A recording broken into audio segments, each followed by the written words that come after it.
हमारा हमसाया मुल्क भारत पाकिस्तान में अमन अमान ख़राब करने के लिए कोशिश करता रहा। क्या आप उसके पीछे वो हो सकता है उनका आज जिस तरह हम कवरेज देख रहे हैं उनके चैनल्स पे? ये खेलें की जाती हैं और हुकूमतें करती हैं दूसरी जो आपके दुश्मन होते हैं। हुकूमत का मकसद क्या है? हुकूमत का मकसद यही है लॉ एंड ऑर्डर को मेंटेन करना।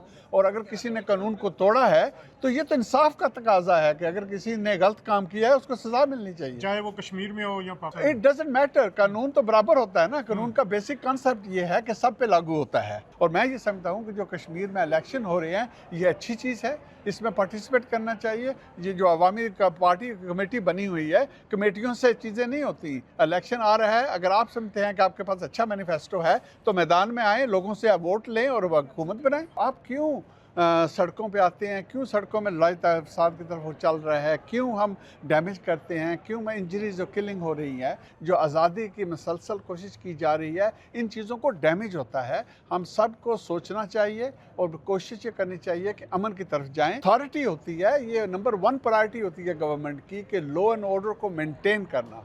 और किसी का भी कानून को अपने हाथ में लेना ये टोटली अनएक्सेप्टेबल है और कंडेमेबल है बिहेवियर है। इस वक्त मौजूद है लंदन में और लंदन के पार्लियामेंट के बिल्कुल पास हमें मिले हैं अफजल खान साहब, मेंबर पार्लियामेंट है मैनचेस्टर से। इनसे हम कुछ बात करेंगे। अफजल खान साहब, एक इशू बनाया जा रहा है, यहाँ हो रहा है कश्मीर में, जो आपका क्या ओपिनियन है उस पर, आप क्या कहते हैं? जी, मेरा ओपिनियन बहुत सिंपल है। वो ये है कि अमन अमान होना चाहिए।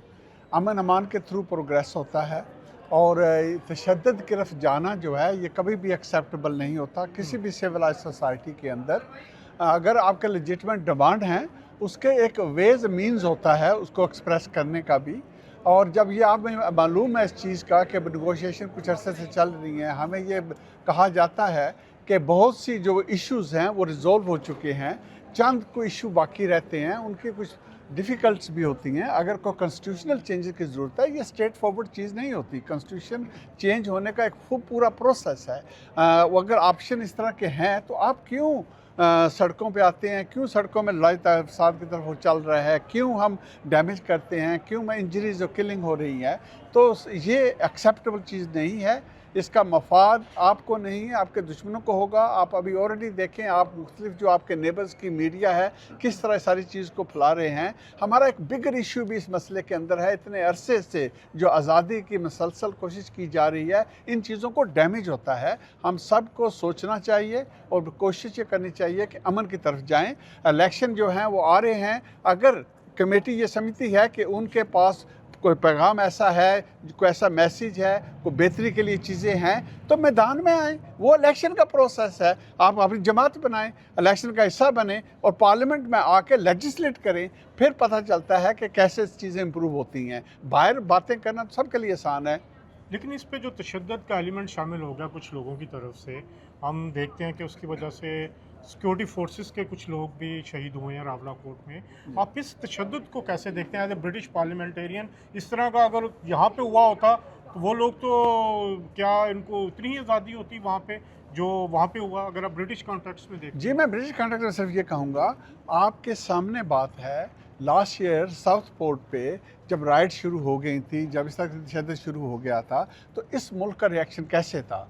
इन्होंने फुल फोर्स ऑफ लॉ को इस्तेमाल किया गया था और इसको स्टॉप भी किया गया था। बल्कि यही नहीं किया गया था, एमरजेंसी कोर्ट्स ओपन की गई थी वीकेंड पे ताकि उनको सज़ाएँ जल्द से जल्द दी जाएँ और इन्होंने फिर अमन पे काबू पाया था। तो जो अथॉरिटी होती है, ये नंबर 1 प्रायोरिटी होती है गवर्नमेंट की कि लॉ एंड ऑर्डर को मेंटेन करना। और किसी का भी कानून को अपने हाथ में लेना ये टोटली अनएक्सेप्टेबल है और कंडेमेबल है बिहेवियर है। जॉइंट एक्शन कमेटी के कहने पे यहाँ पे भी प्रोटेस्ट हो रहे हैं और यहाँ पर पाकिस्तान के खिलाफ ज़ुबान इस्तेमाल हुई कल पाकिस्तान हाई कमीशन के सामने फोर्सेस के खिलाफ। तो ऐसे एलिमेंट जो कि बैन हो चुकी है जॉइंट एक्शन कमेटी, जो चंद लोग हैं, मैंने देखा वहाँ पे कुछ पॉलिटिकल अनासर भी थे, तो उस पर आप क्या कहते हैं जो ये प्रोटेस्ट हो रहा है? जी, मेरी पोजीशन बहुत क्लियर है, बहुत अरसे से क्लियर है। मैं ये कहता हूँ कि अपने मुल्क की जो सियासत है, जो मुश्किलात हैं वहीं पे रखने चाहिए। यहाँ पे हमारी पूरी कोशिश होनी चाहिए कि इस माशरे के अंदर हम बढ़ाएं। ऑलरेडी आप देख रहे हैं कि रिफॉर्म के हवाले से जो मुसलमानों पाकिस्तानियों के ख़िलाफ़ ज़हर उगलता जाता है, तो आप जब इस तरह की हरकतें और करेंगे तो ये आप और अम्यूनिशन दे रहे हैं उन लोगों को हमारे ख़िलाफ़ होने के लिए। आपके जो हुकूमतें हैं, चाहे वो पाकिस्तान की बात कर रहे हों, कश्मीर की बात हो, आपके पास एक्सेस है। मैं मेंबर ऑफ पार्लियामेंट यूके का हूँ, लेकिन मैं समझता हूँ मैं खुश नसीब हूँ इस लिहाज से कि मैं जब चाहूँ पाकिस्तान की हुकूमत के हाईएस्ट लेवल पे बात कर सकता हूँ, जब चाहूँ मैं कश्मीर की हुकूमत के हाईएस्ट लेवल पे कर सकता हूँ।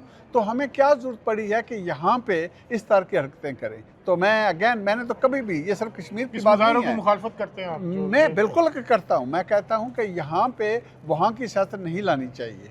हमें यहाँ पे अपनी पूरी एनर्जी यहाँ के तरफ आना चाहिए, यहाँ पे अपने आप को मजबूत करना चाहिए। और याद रखें इस बात को, अगर हम मजबूत यहाँ पे होंगे तो हम किसी और की भी मदद कर सकेंगे। अगर यहाँ हमारे अपने हालात ख़राब हो जाएंगे तो हम किसी और की मदद नहीं कर सकेंगे। जैसे पोर्ट्स वाले वाक़े पे हुआ था, जो साउथ पोर्ट पे जो सजाएं दी गई, क्या समझते हैं इस तरह भी हुकूमत का हक होता है कि वो इस तरह की क्यों नहीं? हुकूमत का मकसद क्या है? हुकूमत का मकसद यही है लॉ एंड ऑर्डर को मेंटेन करना।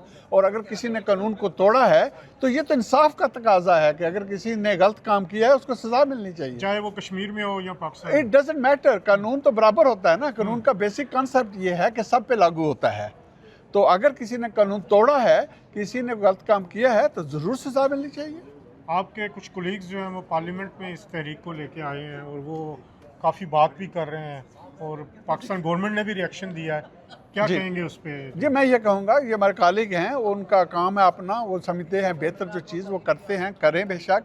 मुझे ये भी पूरा यकीन है कि मेरे कोई भी कॉलीग ये चीज़ को एक्सेप्ट नहीं करेंगे कि वायलेंस किया जाए। वो वायलेंस को कंडेम करेंगे। आप किसी से भी बात करेंगे तो हमारा मकसद बुनियादी तौर पर पार्लियामेंट ही है, ये मदर ऑफ पार्लियामेंट है। उसका मतलब ये होता है कि ये डेमोक्रेसी का जो सिस्टम है उस पर चलना चाहिए। डेमोक्रेसी का सिस्टम तशद्दुद पे नहीं होता। तो आप पाकिस्तान गवर्नमेंट को क्या कहेंगे? जी, मैं कहूँगा कि जिस तरह पहले वो कोशिश कर रहे हैं, उनको चाहिए कि अमन कायम रख करें। उनको चाहिए कि नेगोशिएट बेशक करें, जितनी बेहतर से बेहतर सहूलतें मुहैया करते हैं। और मैं ये समझता हूँ कि जो कश्मीर में इलेक्शन हो रहे हैं, ये अच्छी चीज़ है, इसमें पार्टिसिपेट करना चाहिए। ये जो अवामी पार्टी कमेटी बनी हुई है, कमेटियों से चीज़ें नहीं होती। इलेक्शन आ रहा है, अगर आप समझते हैं कि आपके पास अच्छा मैनिफेस्टो है तो मैदान में आएँ, लोगों से वोट लें और हुकूमत बनाएं। हमें यहाँ पे अपनी पूरी एनर्जी यहाँ के तरफ आना चाहिए, यहाँ पे अपने आप को मजबूत करना चाहिए। और याद रखें इस बात को, अगर हम मजबूत यहाँ पे होंगे तो हम किसी और की भी मदद कर सकेंगे। अगर यहाँ हमारे अपने हालात ख़राब हो जाएंगे तो हम किसी और की मदद नहीं कर सकेंगे। जैसे पोर्ट्स वाले वाक़े पे हुआ था, जो साउथ पोर्ट पे जो सजाएं दी गई, क्या समझते हैं इस तरह भी हुकूमत का हक होता है कि वो इस तरह की? क्यों नहीं? हुकूमत का मकसद क्या है? हुकूमत का मकसद यही है लॉ एंड ऑर्डर को मेंटेन करना। और अगर किसी ने कानून को तोड़ा है तो ये तो इंसाफ का तकाजा है कि अगर किसी ने गलत काम किया है उसको सजा मिलनी चाहिए, चाहे वो कश्मीर में हो या पाकिस्तान। It doesn't matter. कानून तो बराबर होता है ना। कानून का बेसिक कॉन्सेप्ट ये है कि सब पे लागू होता है। हमारा हमसाया मुल्क भारत पाकिस्तान में अमन अमान ख़राब करने के लिए कोशिश करता रहा, क्या आप उसके पीछे वो हो सकता है उनका, आज जिस तरह हम कवरेज देख रहे हैं उनके चैनल्स पे? जी, मैं यूरोपियन पार्लियामेंट में vice president security and defence का था। सिक्योरिटी डिफेंस की सिचुएशन को मैं समझता हूँ। बहुत से मुल्कों को आप देख सकते हैं किस तरह अंडरमाइन किया जाता है। ईरान एक बहुत अच्छा एग्जांपल आपके सामने है। अभी भी जो कुछ हो रहा है ईरान के अंदर, इससे पहले भी कुछ जब हुआ था सदक की हुकूमत को उठाया गया था। ये खेलें की जाती हैं और हुकूमतें करती हैं दूसरी जो आपके दुश्मन होते हैं।